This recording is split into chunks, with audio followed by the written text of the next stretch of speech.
diagnosers? How do we nurture better, broader, wider understandings of ourselves? Those machines I was talking about earlier.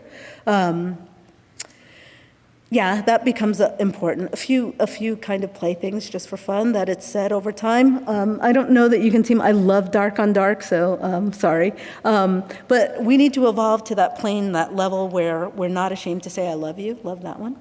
I come from something beyond our control, a little scary. Awkwardness of decades and centuries shackled his hands and feet.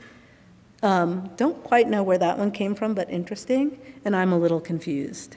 Right? I love that it admits to its confusion, right? And I would hope that lots of our technologies admit to their confusion. And this is the avatar version I was talking about. So this is not the only one, version 3. A live responsive AI avatar, meaning live meaning it's in the, when it's exhibited, it is a live system trying to do its work on the spot. Which I hear is a little crazy. A few things I will tell you about this thing is we worked on this hair forever. I'm super proud of it, like forever, just to get something that felt right. It is also a composite of the 3 women who made it, so even the face is a composite. But she becomes this really interesting experiment, and you will see that for me, art is really about process and experimentation and play. And I'm showing you some images that look okay and some look funky, and really it's because I don't care. It's really the stuff in between that's super important to me, the work that gets done, the relationality, that's important. But while I'm working on Not the Only One, I was doing other little bits of experimentation. And this is one I did using a system that you probably have run into at this point called Runway ML. If not, it's an interesting generative system online that has started to codify into something different. But I just typed in, I was using text-to-image GAN, so we all know now you can put in a text and it'll start to put something out for you. And I wanted to see what would happen if I asked for a black woman crying. This, in 2016, is the image that I got back, right? And again, this is this place where then I have to go, what the heck is going on here? Like, it's not even brown. Like, I don't understand. Like, I don't know. It's like, what is the problem, right? But then if you think about it and start digging in, you're like, oh, well, what data set are they using to produce the images, right? What data sets is Runway ML using to produce the things that they give back to us, right? Oh, clearly, it does not have enough images of black people, right? Or maybe black is hard, because really, if you're looking for black, not that many people are actually black. Like, where's that thing? Is it that the people are missing, right? The content is missing? Is it the labeling is off? Like, where is the problem? And how do we start to fix and coalesce it? And you'll see I'm always trying to fix something so that it acts better towards me, right? Towards us, can do a better job. Like, where's that problem? And so I kept doing these experiments, right? And these are quickies, right? These like weird GAN things. Okay, so next, I tried something slightly different. I went to Google Colab, another system you can go online and use code, and Google Colab is nice because the code is all there and you can kind of run it kind of simply and easily. And it lets you see the back end. So what you're looking at is a resulting image of an African-American woman smiling, and I had to change it to African-American from black to get an image that I felt like I could actually show in public in certain ways. And then the other image, the video, is the images that it was pulling to make this image. I think it's interesting that it feels like 50s, 60s, like portrait imagery, right? It's like, oh, so the internet has a lot of this, or Google's data sets has a lot of this kind of image of black women that feel innocuous, that they want to put up. Fine. But I keep doing these experiments, right? Let's go to the next one. This one, a dark-skinned African-American woman smiling. Yeah, right? You're like, what is that one? And if you watch the data as it goes by, you'll start to see lots of butts, right? We get lots of butts and teeth in lots of ways. You're like, oh, so this is how we're being defined in the system, right? And I think these are experiments that everyone should try in different ways from different perspectives, just to see what you get back. Like, how is it reflecting what and who you are, what and who you might like to be, what possibilities are there, what seems not there, right? Here's another one, and this one is the regular case, a woman smiling.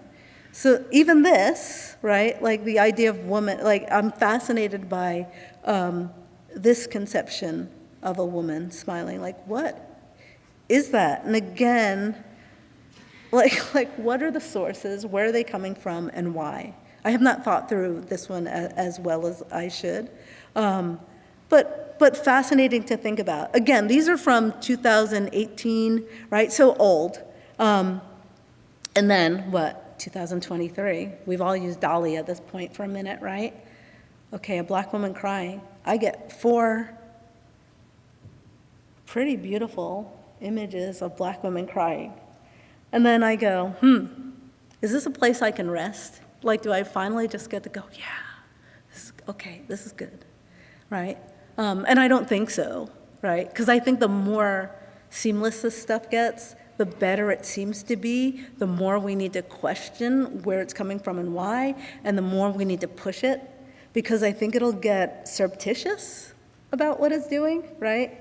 And the way it's pushing things out, and I want to keep pushing on these things and pushing on these things and not letting it just sit. But it is awfully amazing to see this, and I think a lot of it is a result of a lot of the work, and I will say a lot of black women have been doing to push these companies to do better in the ways that they produce and reproduce imagery, right? But I still think that there's a space that is missing and vacant. And so I call this space the wedding dress problem, right?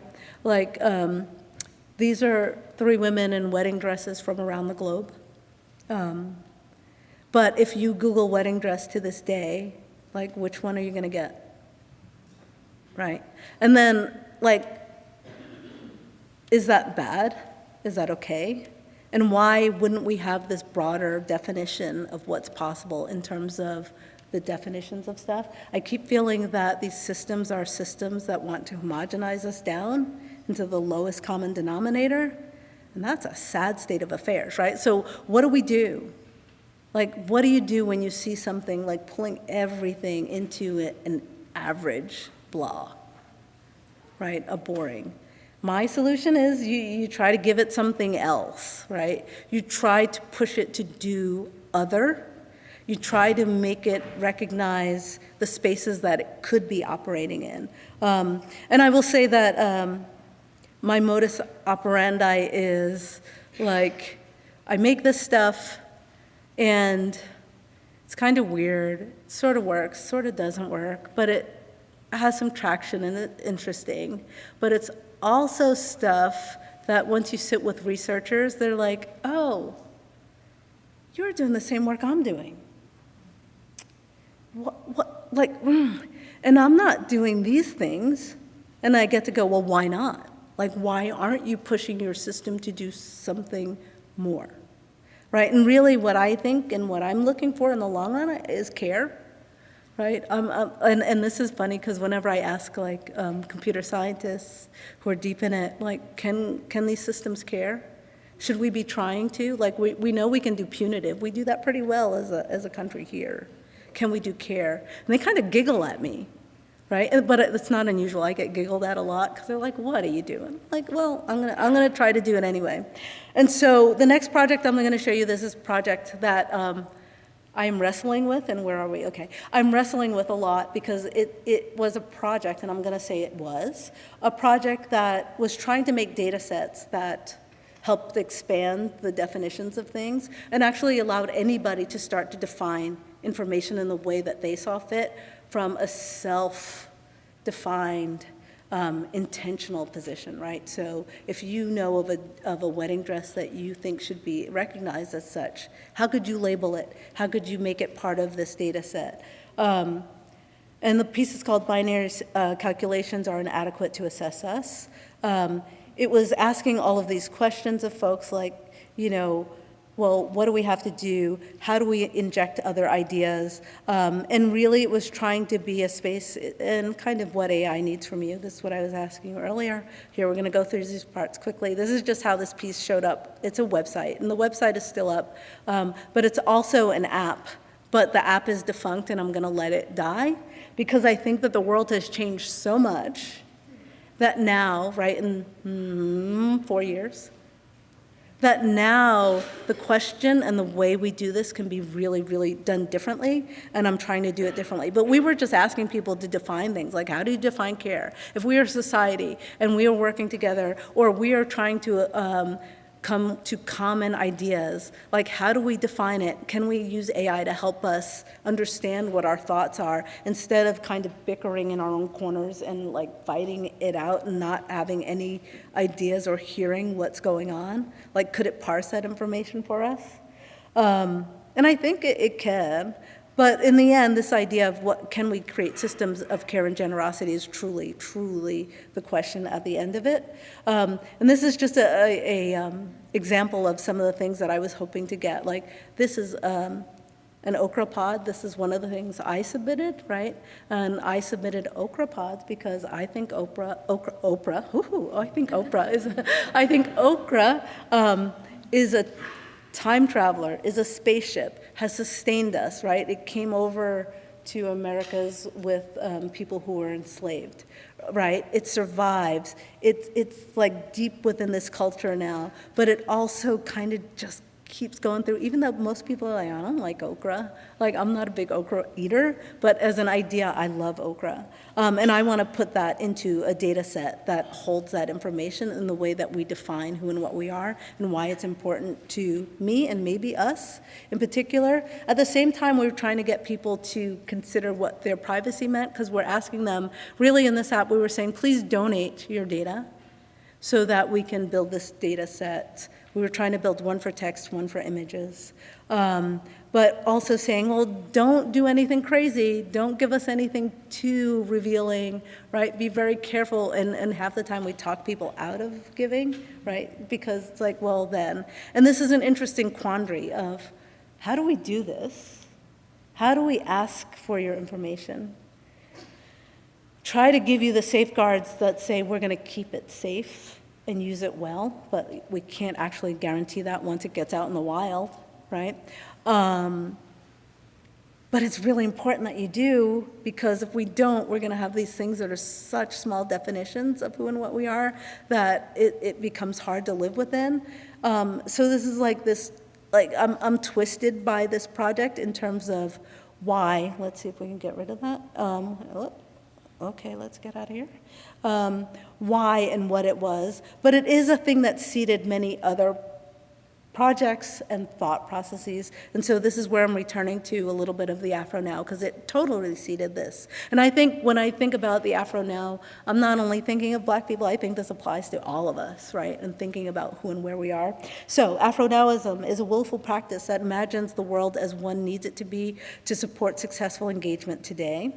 Afro-Nowism is imagining oneself in a space of free and expansive thought, acting from a critically integrated space, not from opposition, which often distracts us from more community-sustaining work. Afro-Nowism demands recognizing which ideas have been so deeply internalized that we no longer recognize them as external. Afro-Nowism requires imagination, serious play, and I think play is a serious thing to do, and action. If we don't act upon it, I don't think it works that well, right? So whatever it is you're imagining, once you free yourself from all the stuff that kind of tries to pin us down, what would you make? Why would you make it? And what would the result be? And I think I'm the result of this, because I feel like the narrative that I was given as a person, it wasn't true, right? Like, I was kind of raised as a middle to upper middle class human in this area. But that wasn't true. My family was probably lower middle class, but I was given a story that was very different. I believed it, right? And in believing that story allowed me to believe a lot of other things and walk differently, I think. And it's interesting to think about what the narratives do within us and how narratives change the trajectory of what and why we might do something and how we might do it, right? And what we feel able to approach even. And so I'm really asking, like, what do you need to like shed or kind of forget for a minute to like do something beyond what you think is possible for you, whatever that might be. And that includes like just driving across country, because I invite people to drive across country often as a thing. It's like, hey, if you ever get the chance, drive across your country. And people often look at me like I'm crazy. They're like, are you nuts? I'm like, no. Like, I get that there might be points where maybe something might happen, but really, people are people. And for the most part, right, hopefully, right? And you have to be hopefully, because now when I'm thinking about things in the world of you turned in somebody's driveway and people are getting shot just for being in the wrong driveway, I have to go, oh, well, I don't know, but I still think, yeah, take the drive, right? Be careful, but take the drive, talk to people, see what's out there, because it's about not knowing those things that hold us in space in some ways. And, well, that goes along with my belief that the universe will take care of me, and so far it has not failed me. Hopefully that is going to hold on for longer, right? But next piece, which is this crazy thing that I'm trying to ask. So, you know, this one, I'm moving into a slightly different space here, right? From these ideas of talking to a robot and getting its narrative, to making my own and kind of creating a narrative, to then starting asking questions of others about their narrative in media land. So this is a WebXR piece that sometimes gets projected in real space that asks people, what do you need to release to move forward? This was made during COVID, right? And so it's like, here's a space, go do whatever you need to do in this kind of weird little space that I've created and let it go. And so people would come here and hear this. All right, my people, I've got a doozy of a message for you today. Are you ready for this?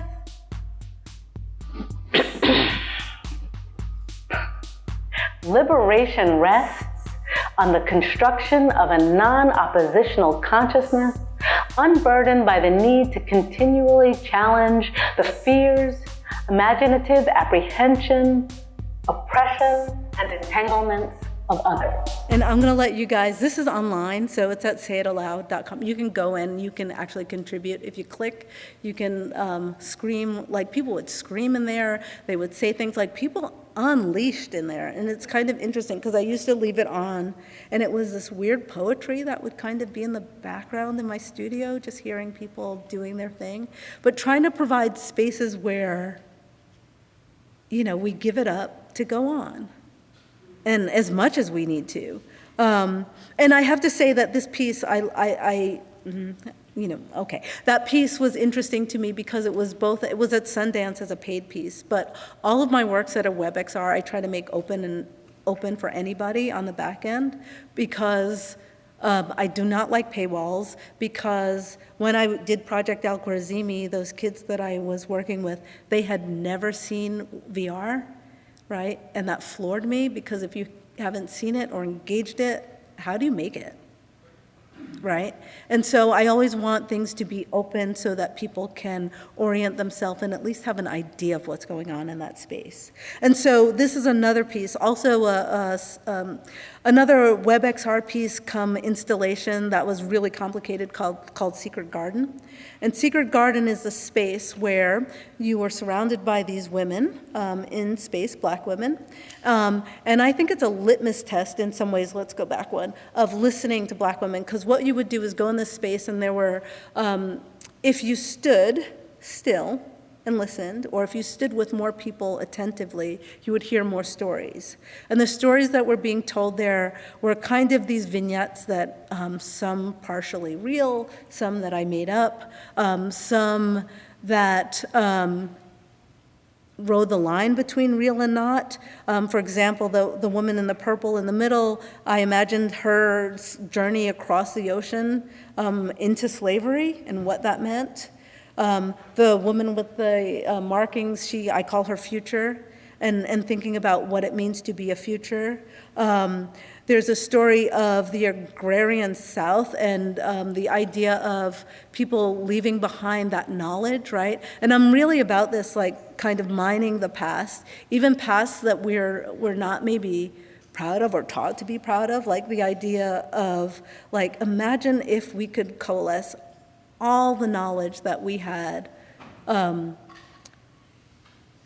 through bondage, right? Through slavery, through growing cotton, through whatever we did, and use that information, which I'm glad to say people are doing now, right? There's a return to farming and people turning back, and I think that's great. And use that information in real time, really, as a bolster. What would that be, right? And so you get all these stories, but you only get them if you pay attention, right? And like, if you listen to these women, if you can stand with these women, if you can be with these women. And they are surrounded by giant bowls of cotton and okra and roses, because roses are my grandmother's thing. And I'm going to see if I can go to the live version for a second and show you the WebXR. So this is what it looks like online, and you can go to this piece too.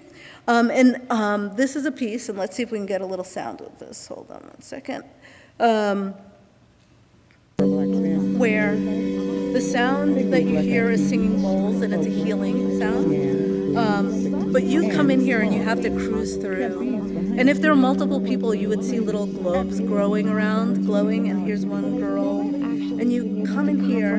The full gravity of it. And this one, the My closer you most get, the more basic you hear. understanding of this fateful day was measured by losses. For my grandparents, it was the day that they would lose their son. For my father, it was the day that he would lose good friends, a brother-in-law, and nearly give up his own life. For So, my mother, it was a I'm gonna day that leave. she would lose her I'm brother. going to encourage you guys to and go, and I'm going to try to find someone else, because that was a story that was in line with the person that it actually emanated from most closely. But the stories can be any of the women's stories. And I don't know where anybody is in here, right? So I get lost all the time too, and I'm going to try not to fall off the edge, because there's a little Easter egg if you do fall off the edge. But it's like this weird kind of garden, and I resisted the idea of giving paths that were specific, because I want people to get lost and have to do the work, right? I'm very into doing the work. Like, go ahead, do the work, do this thing that feels kind of frustrating, maybe kind of pretty, maybe not, I don't know, but go look for the thing, go find the stories of, here, this is my actual aunt. Just on Let's the see, I right just side saw of the her. train tracks. I grew up in that small remote exurb as my mother did, because this is the place my grandparents settled after their migration north. Most Black families in the areas lived in a place called the Flats. It was an 8-family complex of shotgun apartments. They were probably the closest thing to the projects in Tottenville. I learned years later it was the only place that would rent to my grandmother and her family when they arrived in the early 1940s. Okay, so The I'm going flats to cut that weren't there, but you much, can all but Nana please made the visit, best have of some the fun. situation. I still like it, so maybe you will enjoy it as well. And we'll cruise out of here, just because I want to get to a few other things quickly. So right, these WebXR pieces, now we're starting to expand the idea of narrative in my work. And narrative not only in the work in kind of these funny experiential ways, but let's go on, but narrative in terms of exploring what we're getting into, what we're going towards, how we're going to start forming the world. Quote from Norbert Wiener, who developed cybernetics: "The world of the future will be an ever more demanding struggle against the limitations of our intelligence." This is 1964, by the way. "Not a comfortable hammock in which we can lie down to be waited upon by our robot slaves." And I think this is really interesting to think about in terms of what the narratives we're giving about robots are, first of all, or entities of any sort. Hello, somebody's talking to me. Either they're going to kill us, take our jobs, right? Or we're going to have like these weird cushy lives with absolutely nothing to do, and they will take care of us in this way.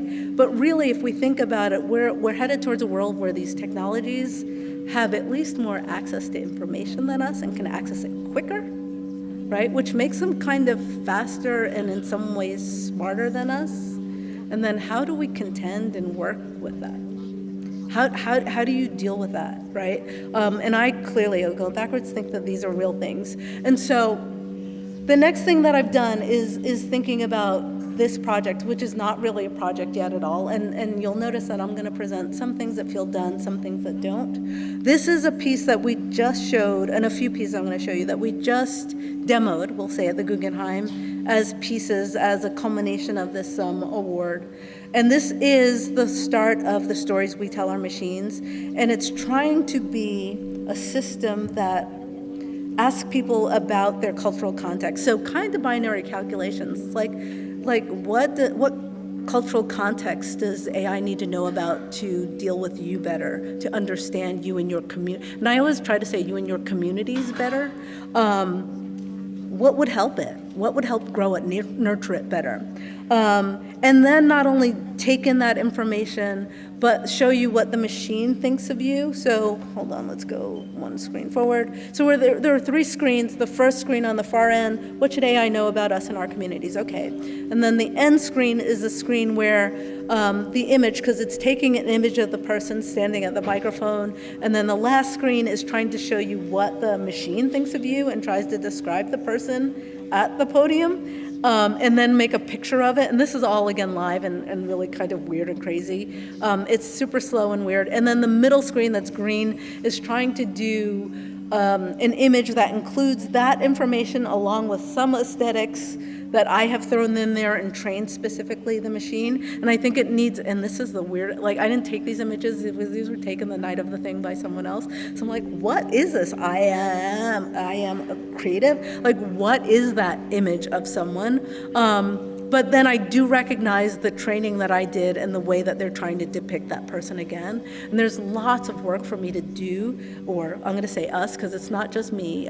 Usually I'm working with lots of folks who are way better at this stuff than I am, to try to help mold it and get out of it what we want. But I want it to really unveil it and mirror us in the same gesture, so that we start to understand it. And really, the dream is to make a house of these things that you go in and have it be a laboratory that is an active laboratory. While I was not overjoyed at the idea of doing this demo at the Guggenheim for many reasons, it was really interesting to disrupt the space with the idea of a lab and like this active work versus work that is staid and complete. This is the other piece that we did that night, or one other, which is called Wisdom Bot. And Wisdom Bot is a product of the AI assembly team that was in California this summer. We were, let's see if we can go, wait, I'm going to go forward one more for a second. This is us in California at Montalvo Art Center. So I was given the opportunity to curate a group of people to come to California, hang out for a month, talk, eat, do the things. And every day at around 4 or 5, we would get together, have some wine, and talk about a variety of things. Let's see. I don't know how that one keeps coming back. Wisdom versus knowledge versus intelligence, electronic personhood, right? Going back to that idea of robot rights and what that means. What else? Synergies. We were talking about ancestral knowledge. And came up with this idea, well, what if we made a bot that encompassed what we as a group think wisdom is, right? What would that do? And this is something like anybody could do really quickly. Like, the magic of this is, like, not the only one took 5 years. This took us like 3 months to really bring into something that works pretty well. What does wisdom mean, and how does it function? And it's interesting, and I'm going to go back for a second. Sorry about that one. This is what it kind of looked like. I just put some here because I wanted this idea of these big brains going on. I'll let you hear what it sounds like and tell you its problems in a second. While testing your wakeboard detection, it might be beneficial to remember that understanding takes many forms. The absence of visibility on the front end doesn't mean there's a deficit of knowledge to be gained. Perhaps this is akin to writing a check without the funds to cover it. Yet on the other hand, one small point of data can fill a whole basket of understanding. It's a delicate balance, isn't it? So the idea of this thing is it's supposed to always ask a question at the end of whatever it says. Like, it'll say something and then it'll ask a question. But interestingly enough, when we were doing this, and it's just a spreadsheet of what we think, somebody put Foucault in, and I was like, how is Foucault Like, wisdom, what are you doing? Like, I don't understand. Like, we'd have these debates over what is wisdom. And I realized, and let's go forward for a second, let's see if this is here, that the wisdom that I was looking for was wisdom that came in this piece, which is also old 2007, and I'm done after this. But this picture in the corner is really the wisdom I was looking for, right? And this is my grandmother washing my face, which was a ritual she used to do for us and loved to do, and like kind of do this and then have a conversation and what you learned. Like, I learned that cold water splashes are really good for your skin, right? Okay, so this is one of the things, among other things, that I learned. But like that kind of wisdom, which is why Foucault just threw me off to no end. But people in the group think, okay, no, this is a kind of wisdom, right? And so how do we have that wisdom duke it out and come to something? It still has a lot of coaxing to be done. The voice is bad. For some reason, it's rejecting our more ethnic-sounding voice, and we don't know why yet, but we will work on that. But the thing that also happened in this piece, and I'm going to go back for just a second, was that, well, where are we? While it was in the museum, so we put it in the museum so people could ask it questions. And in talking to people, I heard two things that disturbed me deeply, because we made this as kind of a toy, fun thing. And people were like, my wife is dying of cancer, will she live? Yeah. My brother just died, is he okay? Right? Which points to this idea of like the deep responsibility of making these things that we commune with in one way or another, even when we know, like, there are these creations of whether it is trusted people, whether it is companies, like, that there's a deep responsibility of care embedded in the process, or should be, and that we need to ask for if we're not doing anything else. And how do we get to that? Like, I was gonna put this on the web and just let it live. Now I can't. Now we have to have all these conversations about this and what we do and how we guide it and how we might make it a model for the way that others might use it, which I love about projects, but it's just a lot to take on for something that you thought was fluff. But it brings me to this idea of encouraging folks to, like, you know, I'm no one in terms of this stuff. I hope that all of you will play with it lightly if you want, play with it deeply, but really interrogate it. If you are someone who is really working with it, please interrogate it. If you are somebody who is writing about it, please, please, please, please, please use it as you write about it. I've run into too many people who are writing about stuff, haven't used the stuff, or have used it really lightly and gone, oh, it doesn't do what I want. It's like, are you sure? Let me show you something. And then, like, where do you go from there, right? Instead of, no, it's just a blanket no. Because my idea about AI in art, or AI in this stuff, because I think it's really AI in society, is that it's here, it's not going anywhere. So that means we need to really work with it to grow something decent. I'm not even going to say good or excellent, but I think decency will be a good goal for us. That's all. Thank you very much. I'm sorry. Thank you. Thank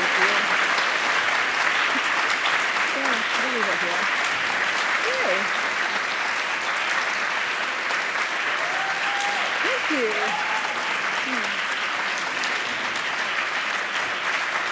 No, I'm like, stop, let's have questions. Thank you. I'm going to leave my friends up, and do we have it? I love questions, and you can ask me anything, so let's go. And I can't see anyone, so we'll try to get it together when we get it together. Audrey. I see some.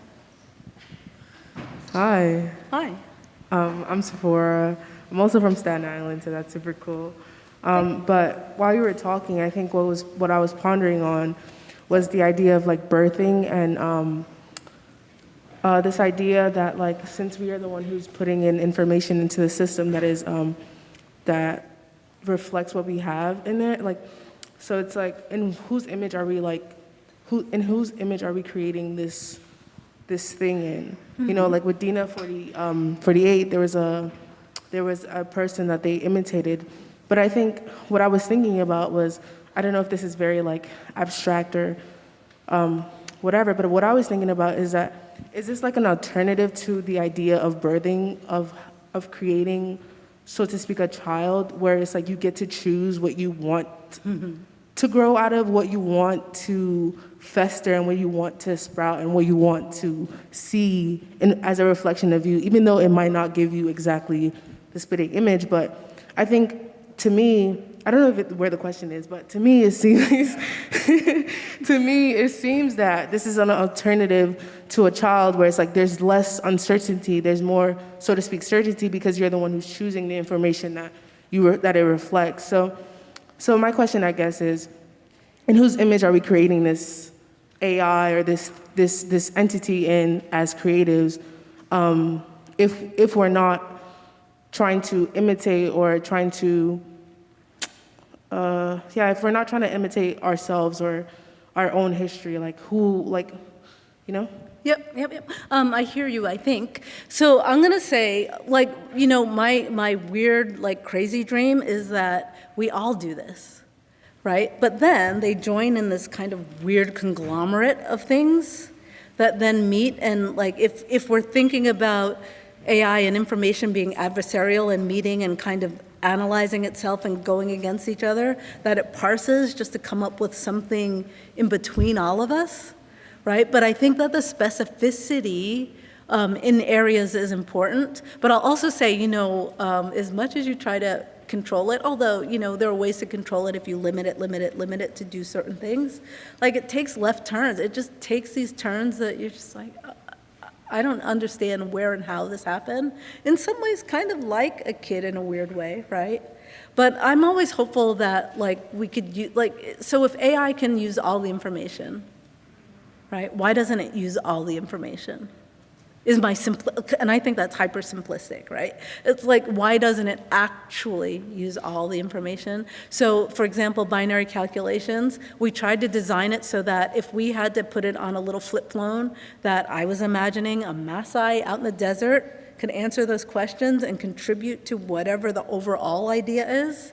That would be wonderful, because then at least we'd start to get what that perspective is. I don't want it to stay in the one thing. I want it to start to, like, churn into this other big, confused, not the only one is, right? This kind of confused thing that's much harder to, like, just identify as individual. Like when you all, I don't know if when you came in, the metal version of This Is America was playing, the Donald Glover thing.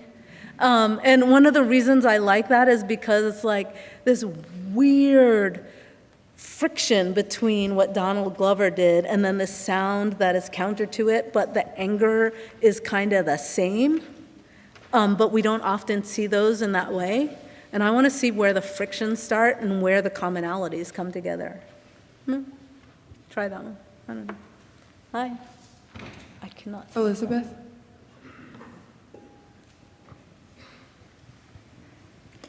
Thank you, great talk. You said so many interesting things, but so one of the things you talked about was what I sort of interpreted as caste, like where is AI's caste, right? So, and you used a lot of black women, and which raises all kinds of interesting questions. But I think, where do you think the caste of AI will be socially? You talked about it actually having like enshrined political rights in the future, and you just sparked like a whole bunch of other thinking for me, so I wanted to hear what you thought about that.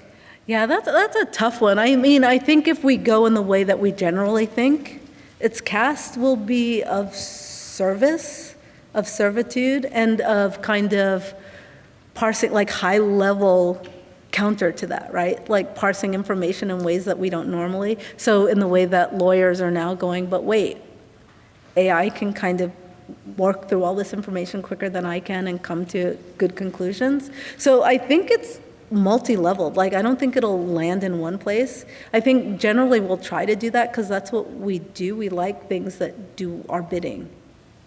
Well, I guess in a way, suppose that you had one person who was AI sort of empowered, another person who wasn't. Oh. How does their, you see what I'm saying? Yeah. Castes, you know. Yeah. What's a child with this superpower intelligence in their pocket compared to Yeah, well, this is a super interesting question. When I start to consider, like, the folks who are making the AI often don't want their kids to have access to this stuff, right, as young people, and why they don't want them to have access to that and what the information that they're getting is. But, okay, if you can process this way, what superpower do you have? I will never forget Senegal, maybe 8 years ago. There was a guy who was in the house who was made to help everybody. There were 5 or 6 different languages in the house staying.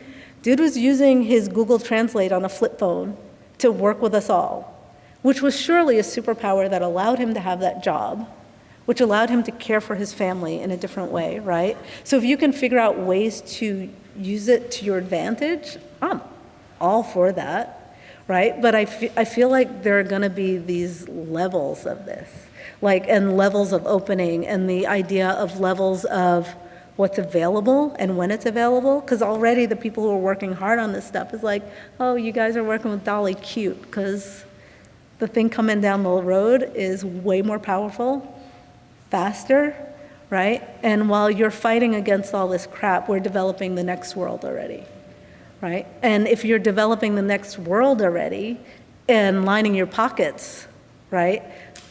Like, we see what's happening, right? We see the difference between the haves and the have-nots just increase like crazy. We see people going not only on this planet, into the universe, and like literally colonizing space, right?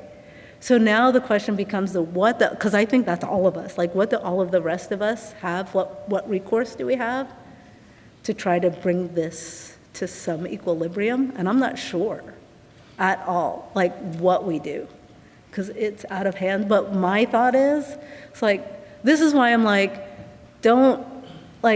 yes, we have to fight certain things in the world that we have now, but I think we have to be farsighted enough to be able to look at what's coming down the pipe in a really meta way, to start thinking about that, and either trying to counteract it, or I'm not opposed to people trying to build into it and build it differently, because at least then there are these countervailing forces, not just a certain set of people making a certain set of rules that are gonna go. Like, I was on stage recently with some longevity folks, you know, the folks who wanna live forever.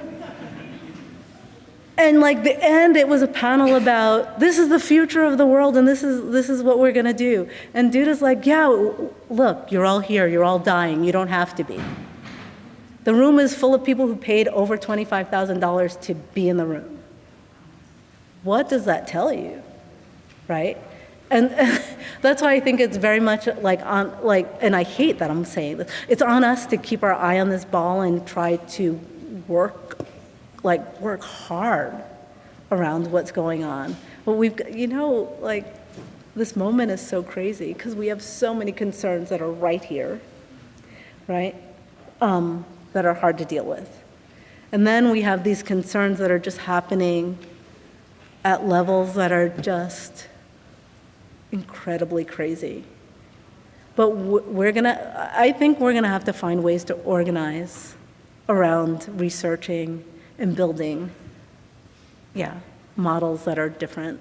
I don't see an alternative, but you see what you've done to me, right? It's crazy. I don't know what to do. Like, that's how I feel. But I feel I just wrote something for someone. It's like, yeah, we're colonizing space. What are we gonna do? But I think it's important that we're thinking about, like, we're literally colonizing space, weaponizing space, right? Yes, there are things happening in the moment, but we need to be, at least some of us, thinking about how we're balancing that. Because it's not like it's not gonna happen, right? I don't know, sorry. Great, thank you everybody for coming. No, oh no. We're out of time, unfortunately. Yeah, thank you.